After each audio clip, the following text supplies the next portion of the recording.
Greetings students. आशा करती हूँ आप सभी लोग अपने परिवार के साथ घर पर सुरक्षित होंगे और इस महामारी का सामना कर रहे हैं। आज हम पाठ 3 नमक का दारोगा पढ़ेंगे, जिसके लेखक मुंशी प्रेमचंद हैं। उन्होंने बताया है इस कहानी में रिश्वतखोरों और भ्रष्टाचार को इस प्रकार वर्णन किया गया है मानो यह कोई अपराध न होकर उपलब्धि हो। सद्गुणों के स्थान पर दुर्गुणों को ही जीवन का आधार माना जाने लगा है, लेकिन अब भी ऐसे सदाचारी व्यक्तियों की कमी नहीं है जो अपने कर्तव्य और धर्म पर डटे हैं।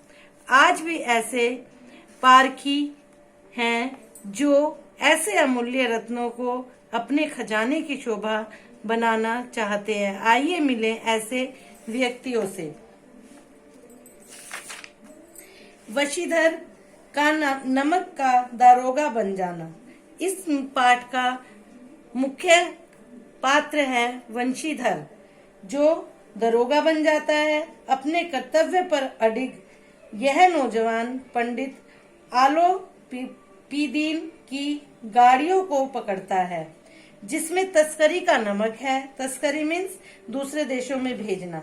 पंडित आलोपीदीन धनाढ्य ही नहीं, धनाढ्य मीन्स बहुत पैसे वाला, धनाढ्य ही नहीं बल्कि प्रतिष्ठित इज्जतदार भी है। आलोपीदीन को गिरफ्तार किया जाता है और न्यायालय में पेश किया जाता है। न्यायालय मीन्स कोर्ट। आलोपीदीन ने हर व्यक्ति को खरीद रखा है, अतः हार वंशीधर की ही होती है। उसे पद से हटा दिया जाता है।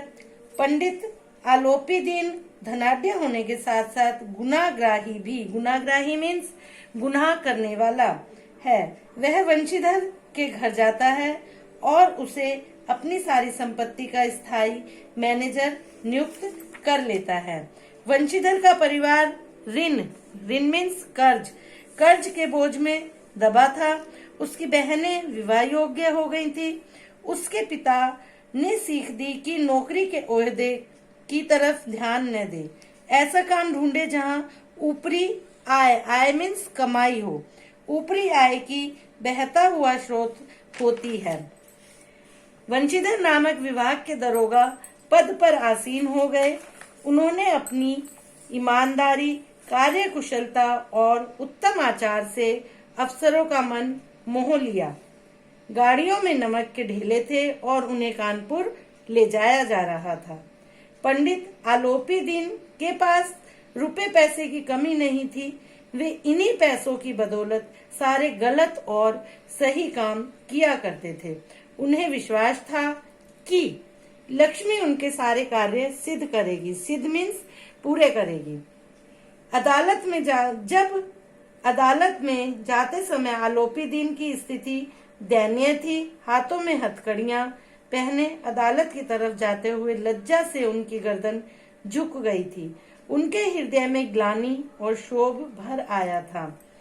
अब हम देखते हैं कि वंशीधर की चारित्रिक विशेषताएं क्या थी। उन्होंने अपनी कार्यकुशलता और उत्तम विचार से अफसरों का मन मोह लिया। वे एक ईमानदार दारोगा थे। न्याय पर उन्हें पूरा विश्वास था।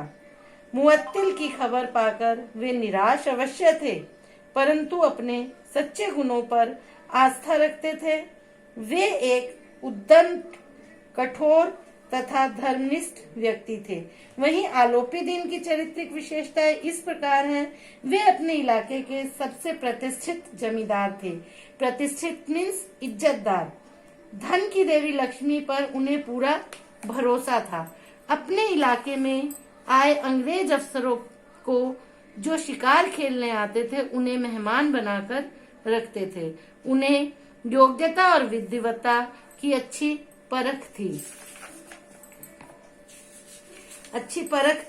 वंशीधर का पहला नया कार्य था। मन में उमंग, उत्साह और आशा का संचार हो रहा था।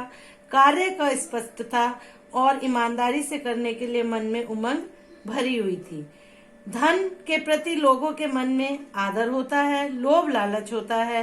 वे अनायासा मिलते धन को नहीं ठुकरा पाते, परंतु वंशीधर एक सीधा सच्चा युवक था और अंत में वंशीधर की नौकरी गई, किंतु स्वाभिमान न गया।